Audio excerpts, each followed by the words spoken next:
Something unusual is happening inside the most powerful military institution on Earth, and it is not happening on a battlefield. It is happening in hallways, in closed meetings, in quiet resignations, and in a silence so loud it is becoming impossible to ignore.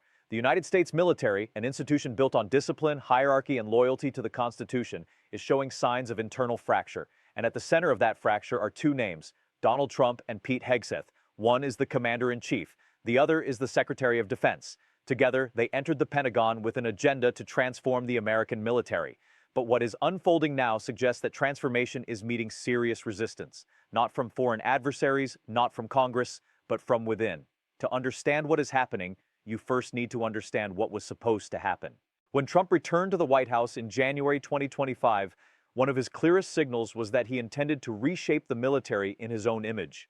He had long believed that the top brass of the American armed forces had become too political, too ideological, and too disconnected from his vision of American strength. He wanted generals who followed his direction. He wanted a Pentagon that moved with him, not against him. And to make that happen, he chose Pete Hegseth as his Secretary of Defense.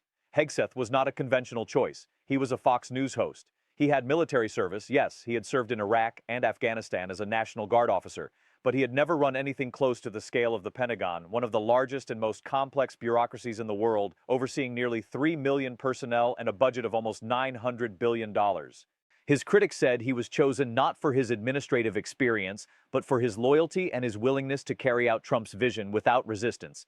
His Senate confirmation was the narrowest in history for a Secretary of Defense.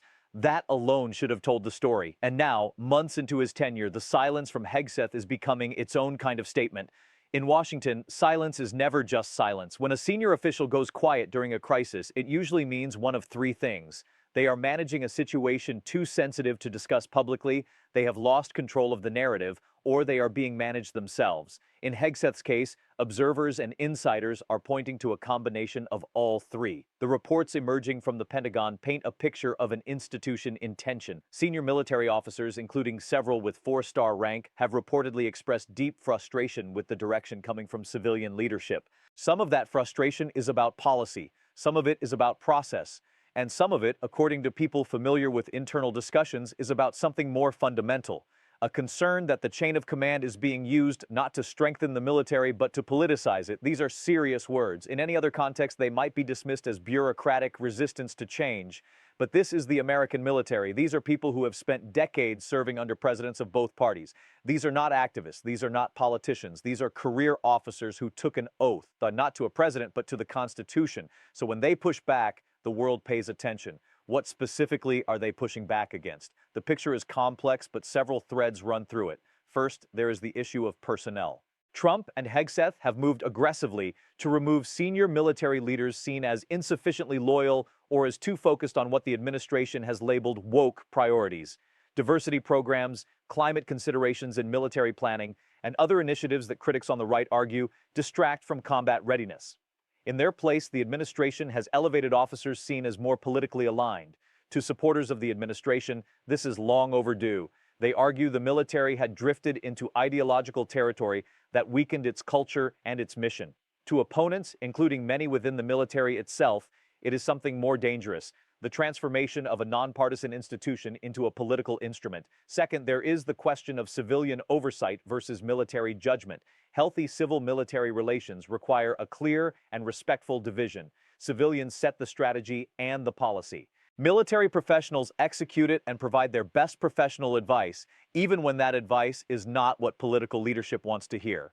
What insiders describe at the Pentagon right now is a climate where giving honest professional advice feels risky, where officers who raise concerns about feasibility, legality, or strategic wisdom are seen as obstacles rather than assets. That is a dangerous climate, not because it is unusual in history. Political leaders throughout history have tried to bend military institutions to their will, but because of what it produces over time. Militaries that are afraid to tell truth to power make worse decisions. They execute orders without raising flags that should be raised, and they fail. Sometimes on the battlefield, sometimes in ways that take years to fully understand. Third, there is Hegseth himself. The Secretary of Defense is the critical bridge between the president and the military. That role requires a specific set of skills: the ability to translate political vision into operational reality, to manage an enormous bureaucracy, to maintain the trust of both the commander-in-chief and the senior military leadership simultaneously. What is being reported, through anonymous sources, through the behavior of officials around him, through the very silence that has drawn attention, is that Hegseth is struggling to perform that function. The leaks coming out of the Pentagon have been extraordinary in their frequency and their specificity. That alone signals something. Institutions leak when they are frustrated, when internal channels have failed, when people feel the only way to raise concerns is to go outside the building. The Pentagon has always had leaks, but the volume and nature of what is coming out suggests a level of internal dysfunction that goes beyond normal bureaucratic friction. Now consider the position this puts Trump in. He came into office promising to restore American military dominance. He promised to rebuild a force he described as hollowed out and demoralized. He chose a loyal lieutenant to lead that effort. And now, instead of a Pentagon united behind his agenda, he is dealing with reports of generals who are frustrated, a Secretary of Defense who is embattled, and an institution that is pushing back in ways that are visible enough to make headlines. This matters beyond domestic politics. America's allies watch the Pentagon closely. The credibility of American military power is not just about weapon systems and troop numbers. It is about the perception that American military leadership is coherent, professional, and stable. When that perception is shaken, even by internal reports and anonymous sources, it sends ripples through every alliance, every deterrence calculation, every diplomatic negotiation that rests on the assumption of American military reliability. Adversaries watch too: China, Russia, Iran, North Korea. They study American civil-military relations the way analysts study any strategic variable. Internal tension at the top of the American defense establishment is information they factor into their assessments.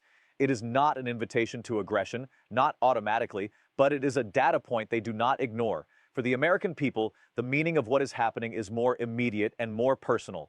The military is not an abstraction. It is sons and daughters, brothers and sisters, parents and friends who serve. It is veterans who spent years building their careers inside an institution they believed in. It is active duty personnel trying to understand what their organization stands for and where it is heading. When the top of that institution is in visible tension, when the civilian leadership is questioned and the senior military voices are being reshaped, people inside that institution feel it. Morale is not just a word. It is a measurable force that affects recruitment, retention, and performance. There is also a constitutional dimension here that rarely gets the attention it deserves. The American system of civil-military relations was designed very deliberately. The founders were deeply suspicious of standing armies and even more suspicious of military power unchecked by civilian authority. But they also understood that civilian authority must be exercised responsibly, with respect for professional military expertise and with a clear commitment to constitutional limits. The balance they designed is not self-maintaining. It requires active stewardship on both sides. When civilians overreach, when they try to use the military for political purposes, when they punish honest professional advice, when loyalty to a person is elevated above loyalty to the institution, they do not just weaken the military. They weaken the constitutional framework itself. This is not about party. Republican presidents and Democratic presidents have both had tensions with the military establishment, but the nature of those tensions matters. There is a difference between a president who challenges military consensus on strategy and a president who seeks to reshape military leadership to ensure compliance.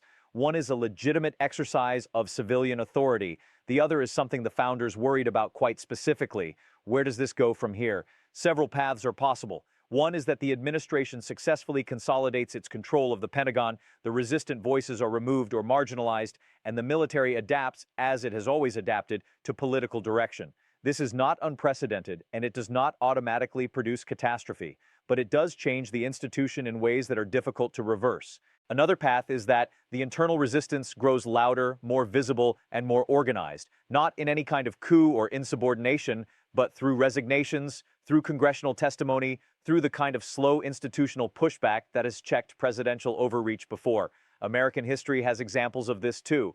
A third path is that Hegseth's position becomes untenable, that the combination of internal dysfunction, public controversy, and political exposure reaches a point where even a president who prizes loyalty decides the cost is too high. Cabinet secretaries have been removed before. The question is always whether the president sees the liability before or after it becomes irreversible.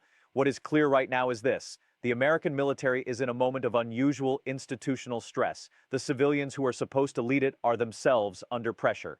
The generals who are supposed to implement policy are reportedly expressing reservations that go beyond routine disagreement, and the silence from the man at the center of it is speaking more clearly than any statement he could issue. Power is always loudest when it is confident. When it goes quiet, that is when you know something is being reckoned with.